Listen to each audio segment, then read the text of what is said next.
নমস্কার। আশা করি সবাই খুব ভালো আছেন। আমি আমার ইউটিউব চ্যানেলে already India versus Pakistan match নিয়ে একটি আলোচনা করেছিলাম। আজকের আলোচনা হচ্ছে Pakistan cricket board versus Andy Pycroft. কে এই অ্যান্ডি পাইক্রফট? অ্যান্ডি পাইক্রফট হলেন ম্যাচ রেফারি, যিনি ইন্ডিয়া ভার্সেস পাকিস্তান পাকিস্তান যে ম্যাচটি হয়েছিল সেটার ম্যাচ রেফারি ছিলেন।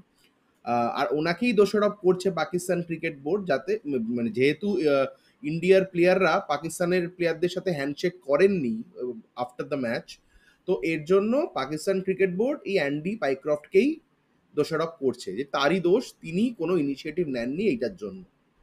তো কি হয়েছিল? তো আহ, পাকিস্তান ক্রিকেট বোর্ড তারপরে ভেবেছিল যে এশিয়া কাপ থেকে উইথড্র করবে, কিন্তু সেটা তারা করেনি। তার পরের ম্যাচে কি হয়েছিল সেটা আপনারা অলরেডি জানেন। তারা ১ ঘন্টা লেটে নেমেছিল খেলতে। ৮টা থেকে শুরু হওয়ার কথা ছিল খেলাটি, ৯টায় শুরু হয়েছিল। তো ঠিক কি হয়েছিল সেটা নিয়ে আজকে একটু আলোচনা করব।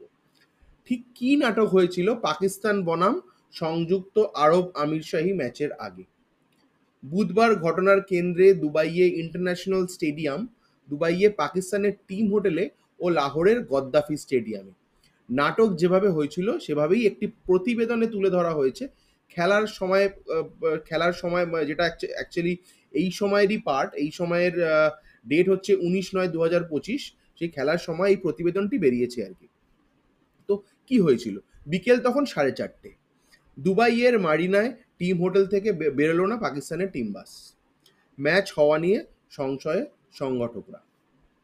আহ, বিকেল 5টায় স্টেডিয়ামে সময় মতো পৌঁছে গেল সংযুক্ত আরব আমিরশাহী টিম। ওয়ার্ম আপ শুরু করলো তারা। ওই সময় মাঠে আসেন ম্যাচ রেফারি অ্যান্ডি পাইক্রফট।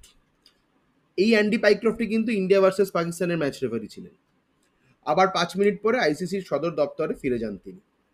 বিকেল 5টা 15, লাহোরের গদ্দাফি স্টেডিয়ামে এশিয়া ক্রিকেট কাউন্সিলের চেয়ারম্যান ও পাক বোর্ডের প্রেসিডেন্ট মহসিন নাকভি বৈঠকে বসলেন দুই প্রাক্তন কর্তা রামিজ রাজা ও নাজম শেঠির সাথে। এই যে এখন যে পাকিস্তান ক্রিকেট বোর্ডের চেয়ারম্যান মহসিন নাকভি, ইনি কিন্তু এশিয়ান ক্রিকেট কাউন্সিলেরও প্রেসিডেন্ট আছেন এপ্রিল ২০২৫ থেকে, সেটা আপনাদের মাথায় রাখতে হবে। তো ইনফ্লুয়েন্সিয়াল খানিকটা। 5:30, বিকেল 5:30, সংগঠকরা জানালেন ম্যাচ আপাতত ১ ঘন্টা পিছিয়ে দেওয়া হয়েছে। অর্থাৎ দুবাইয়ের সময় অনুযায়ী ম্যাচ শুরু হবে সন্ধে 7:30। সন্ধে 7:30 ওদের দুবাই অনুযায়ী সন্ধে 7:30, আর ইন্ডিয়ান টাইম অনুযায়ী রাত 9টা। বিকেল 5টা 45,